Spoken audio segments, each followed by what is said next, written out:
Alright, how's it going, guys? Working on a 2006 Toyota Tundra today. We're just trying to get the starter off. This motor has to come out. This is got a rod hanging through the oil pan.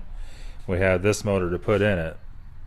We're trying to get the starter out of the truck to put in this engine to crank that over, because we got that off Craigslist. And just trying to get the starter off the back of it here. Let me see if it'll focus. So over here we have these two EGR valves that have hard pipes going to the back of the cylinders. Then we have the water jacket going across here. The problem with it is, I'll go over to the one on here, is that this guy sits up on here like this. If I could even get it to sit back on there. So anyway, it sits on there like this. This is the rear of the engine, of course, and it has the EGR that goes on the back of the head. And this pipe over here has already been taken off.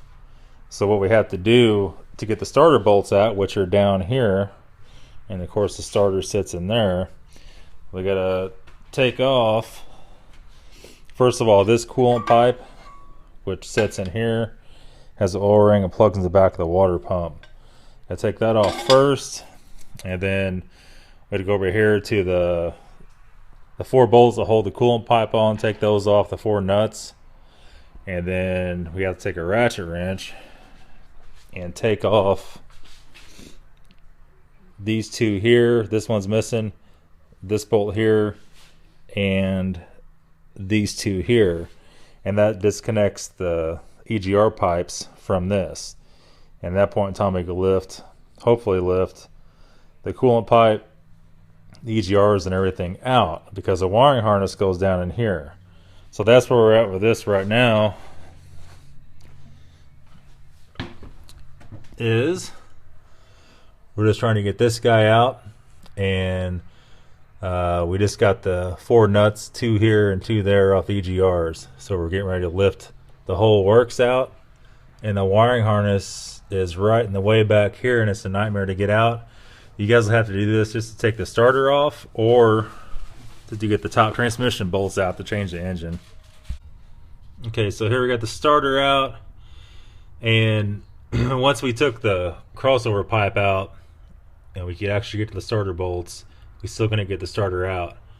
And this harness, let's see if you can see it,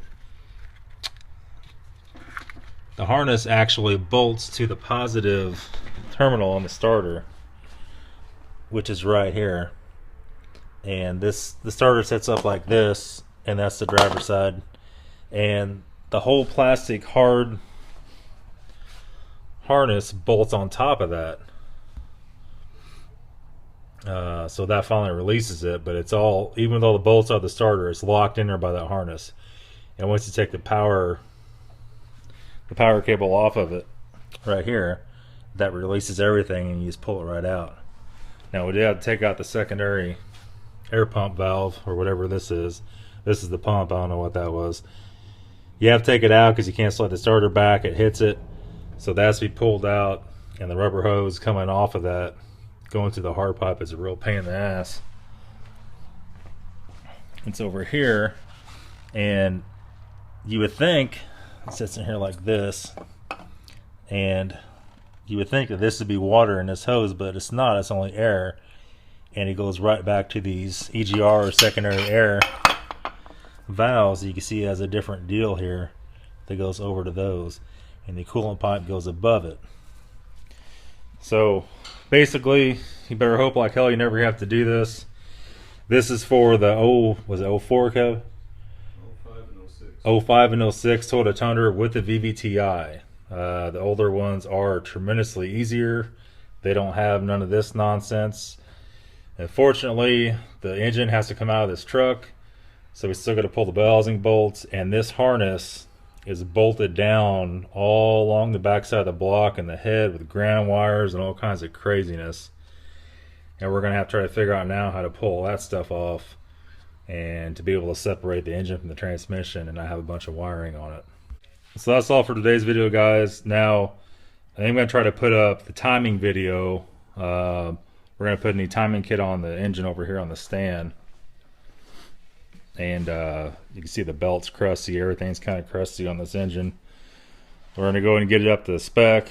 For tonight, we're just trying to get the starter off to be able to bolt onto this one to be able to crank it over to compression test it. This is a Craigslist engine. We don't know anything about it. It looks kind of rough. You can see it's kind of rusty. And like I said, the video will be coming pretty soon on the timing, on how to do the timing belt.